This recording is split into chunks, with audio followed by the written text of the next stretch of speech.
Okay, in this video, I hope to quickly demonstrate some of the interactive game features that are coming in Bloom.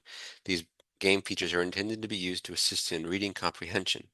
The idea is the child reads a story, and then in the book, the child will answer questions or play games to help them understand, see if they understood the story. To demonstrate this, I'm going to be using the story Goldilocks and the Three Bears, and a brief survey of the story to get so you can understand what the games are trying to do. There once was a family of bears who lived in the forest. Papa Bear, Baba Bear, Baby Bear.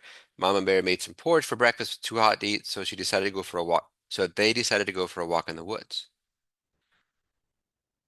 Unbeknownst to them, there was another person walking in the woods. Her name was Goldilocks, and she was a very curious girl. Eventually, Goldilocks found the bear's cabin. Being curious, she went inside. When Goldilocks went inside, she saw the three bowls sitting on the table cooling. Being curious and also hungry, she decided to eat the porridge. She saw a big bowl, but it was too hot. Saw a medium-sized bowl, but too cold.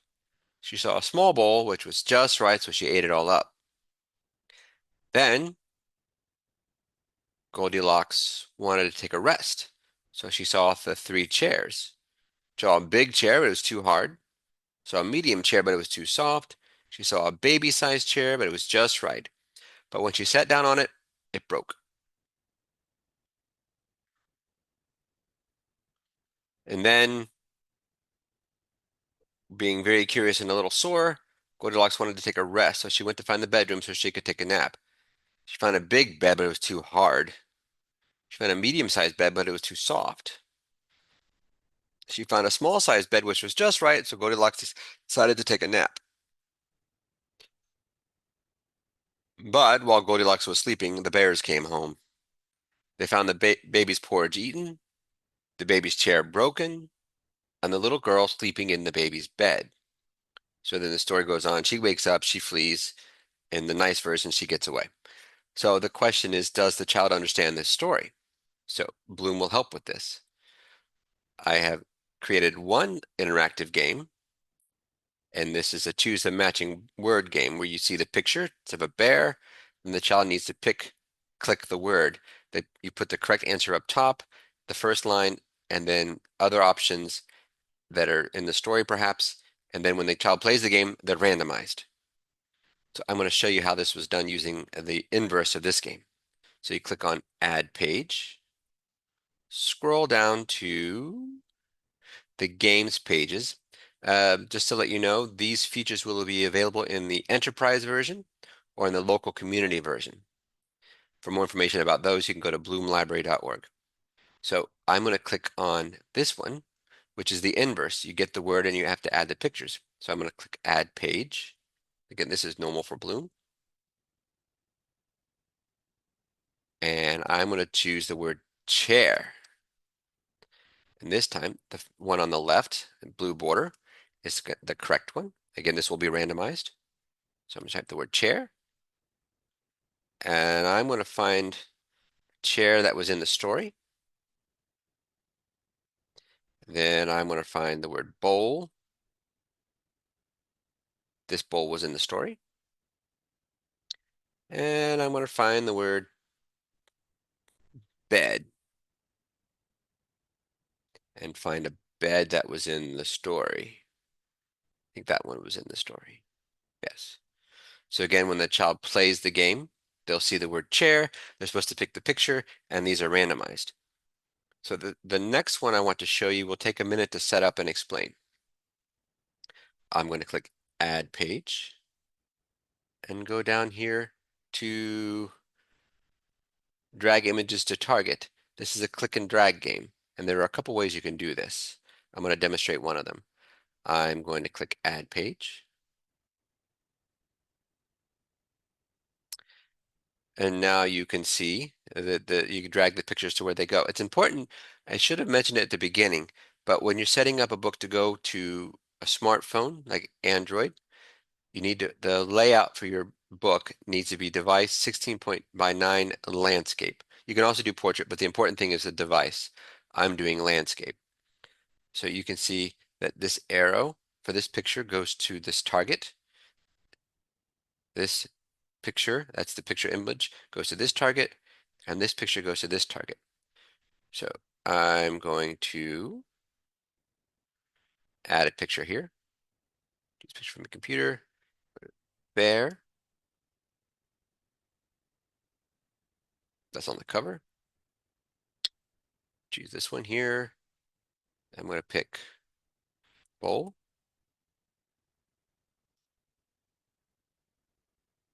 And I'm going to pick this one here. I'm going to pick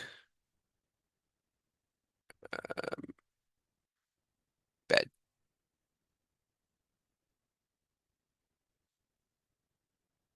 And this bed was in the story. Okay, you can see the arrows. This is 3. Let's say I want to have 4 options. Over here to see options to drag. These are the click and drag things. Over here are things that do not move. These are not click and drag. So I'm going to bring this picture over. And I'm going to bring it up, and you can see it's bringing in line with those over there. I'm going to bring the target, and it brings in line. And I'm going to make this one be chair.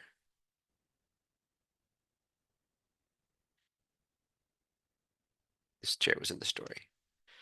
Okay, so now, how it says drag the pictures where they go. Question is, how does a child know where they go? Well, we're going to have them line up with the book or with the word. Over here, you see objects that do not move. This is text. I'm going to put text here.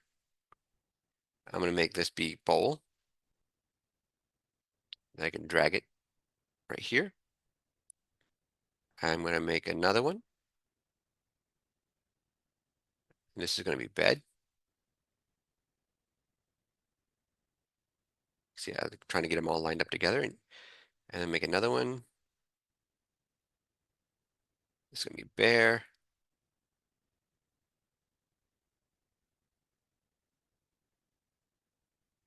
And I'm going to make another one. Going to be chair.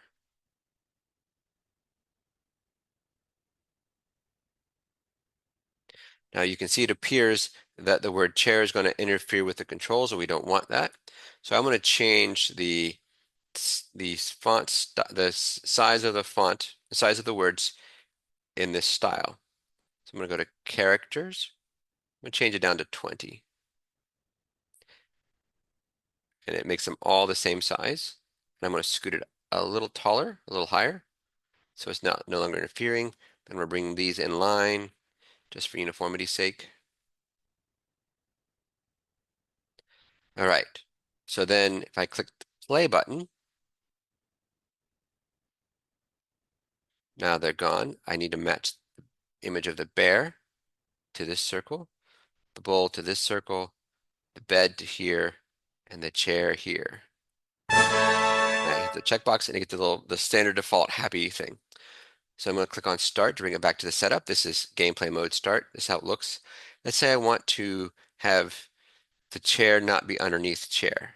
I can drag it over here, bring this bear underneath the chair, bring it here. Now they're in line. That could work. Yeah. It's also important to know that in the way this particular game is set up, all 4 of them have to be set right for it to win, for you to win. So if I click on the picture and click the 3 dots, part of right answer, that says they all have to be in the right spot. So this is the click and drag game. Okay. Yeah, so that's what I want to show you. And I'm going to demonstrate how it works by creating the Bloom pub file and then opening in Bloom. When the video comes back, I will have it in Bloom and Bloom pub and up and running. Okay, so this is the Bloom pub viewer in Windows. With this, I can view the Bloom pub. This gives me a good example of what it's going to look like on an Android phone. This is obviously in Windows. This is an export option that is in Bloom. So I'm going to click through the story. Now I could make a talking book motion, but I'm not doing for this example. I'm going to go through the story just so you can see the questions. So this is the question. Choose the matching word. In this one, it matches with bear. Yay. Chair. You can see this is the randomized. The chair started over here when I set it up, and now it's in the middle. That's the chair. Yay. So it remembers. And this is drag the pictures where they go. So I want bowl, bed, bear, chair. I got it wrong. For those of you who are watching the video, some of you might have noticed the mistake I made right off, and it was a genuine mistake, not a teaching point. I just made a mistake that you see that bear underneath chair and chair underneath bear. I changed the word order. I changed the picture order, but I didn't change the label. So a student is going to get this wrong, which is the example of why you need to test these things. So I'm going to take this to chair and make this bear.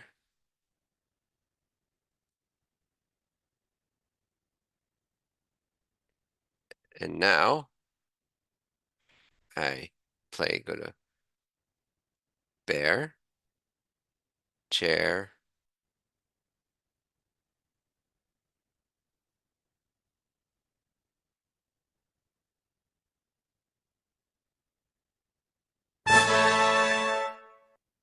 Okay, so now that I've identified that mistake, I'm going to work through again to test it to make sure it works. This is the story.